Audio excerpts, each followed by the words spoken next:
What's up, everybody? I am standing here next to a man who has no right to be as good at what he does as he is. I'm with Chris Floyd from Deck9 Games. Chris, thank you for your time. So I just want to get into a little bit of what we're going to see in Life is Strange, Before the Storm, episode 3. So far, you guys have taken me on this. I gotta say, I didn't know that there was this much emotion left in this property. So before we go into it fully, can you tell me a little bit about how Deck9 got this game after the first Life is Strange by Don't Nod?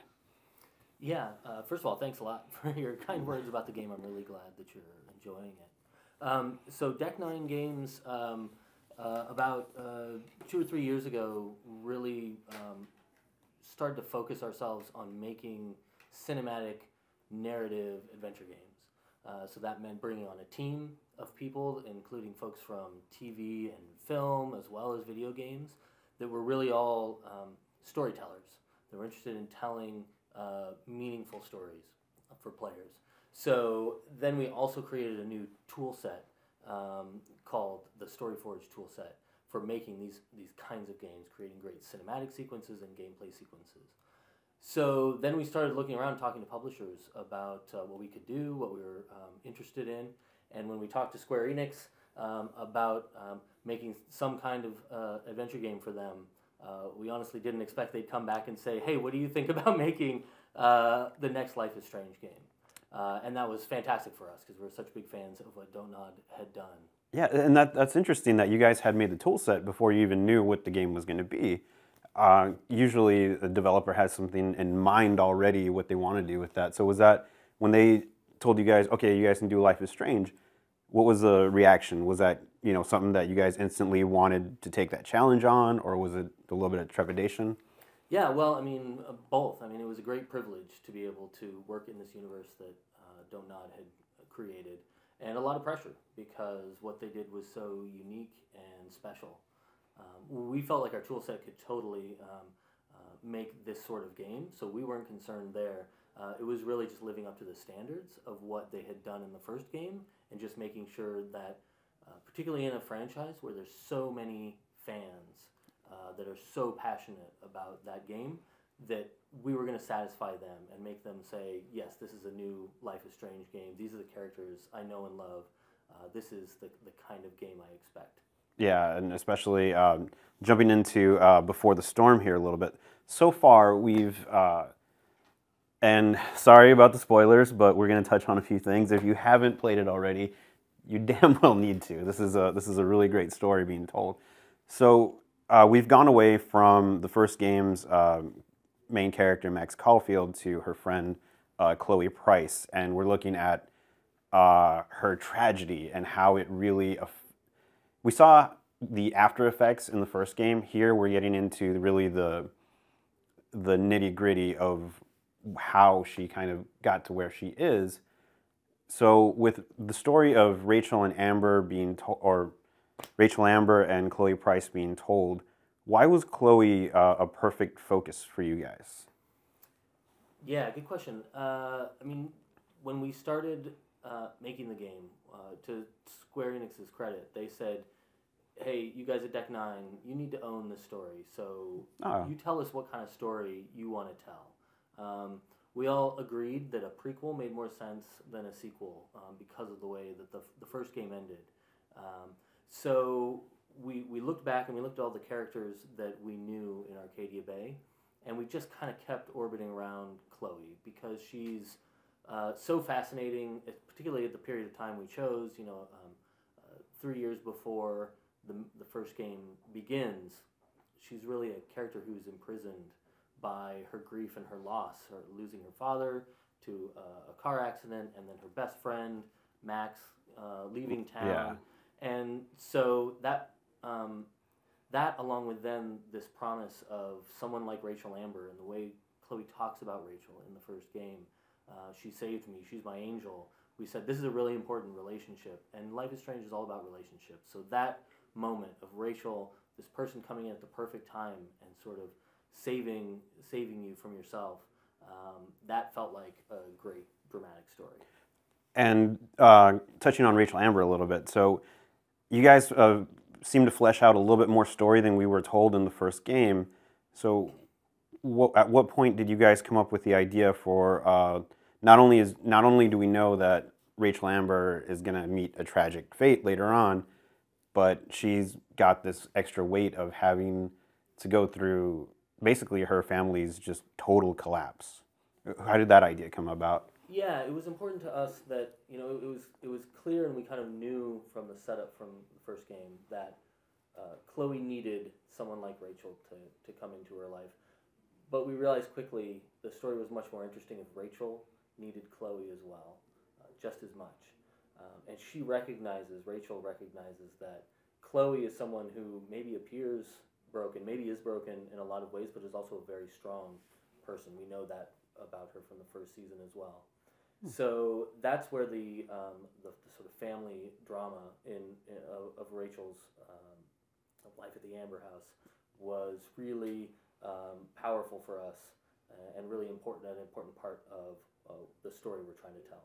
Okay. And just in episode 2, that last dinner scene where Rachel learns her big family secret, was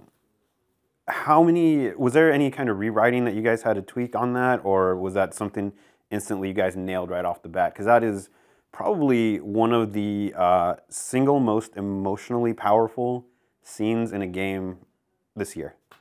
Wow, thanks. I'm really glad that it had that effect on you. That basic twist, I think we put together relatively early on.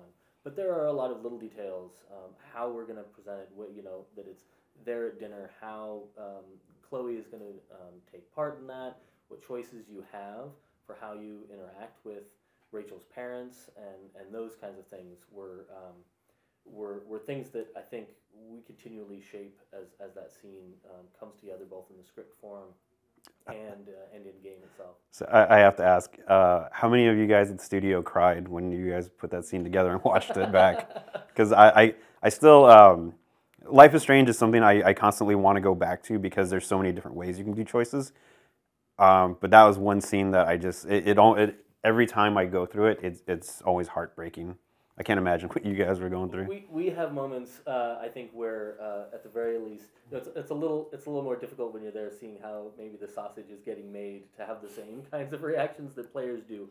But I'll say certain scenes, including that one, the ending of episode 1 with the tree on fire, like some of those were scenes that we had written on the page.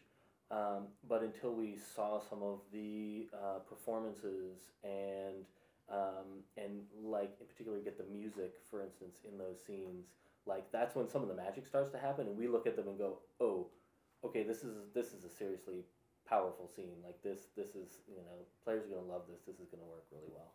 Okay, so now that we're heading into the games or this volume's finale, I gotta ask Zach and David. When I talked to them previously, they wouldn't tell me what the big obstacle for Chloe would be.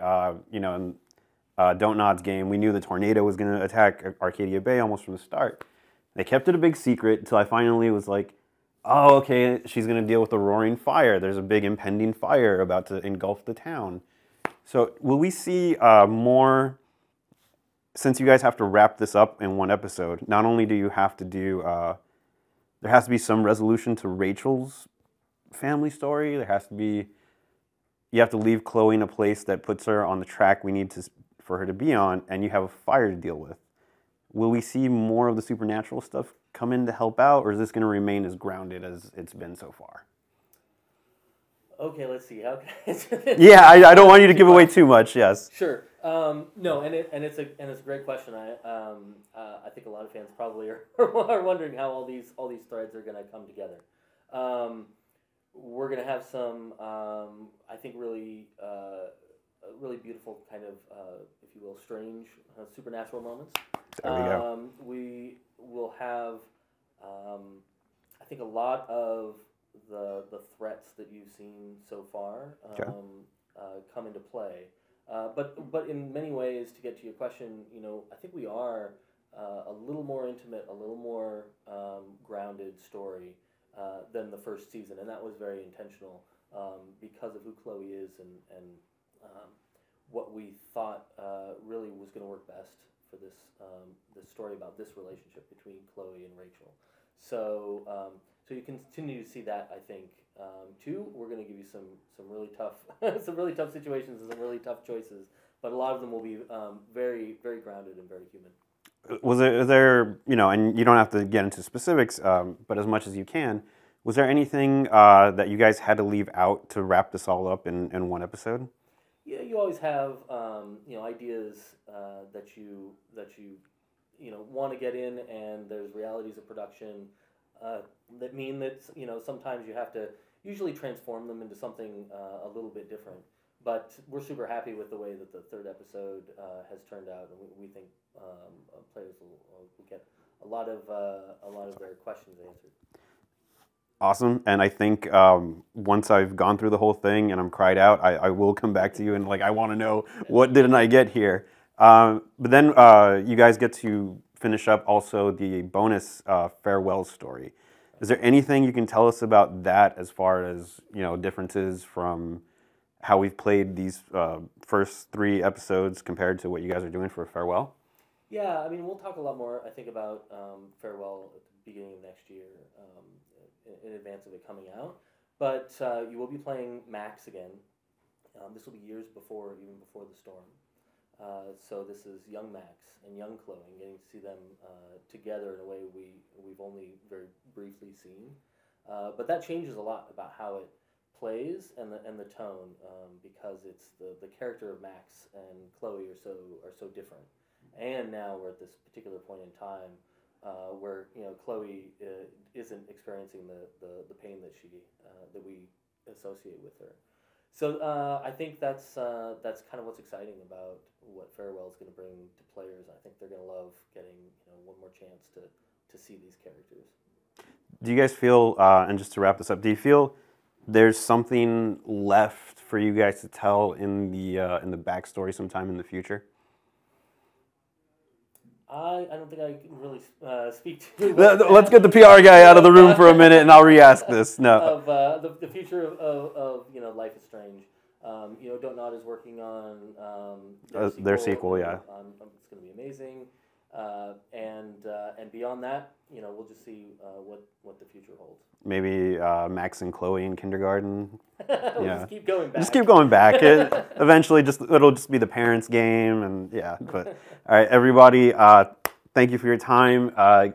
Life is Strange, Before the Storm, episode 3 comes out December 20th. Yes. Okay, so I'll take December 21st off to cry. Thank you so much for your time, and I wish you guys all the best for it. Thank you so much.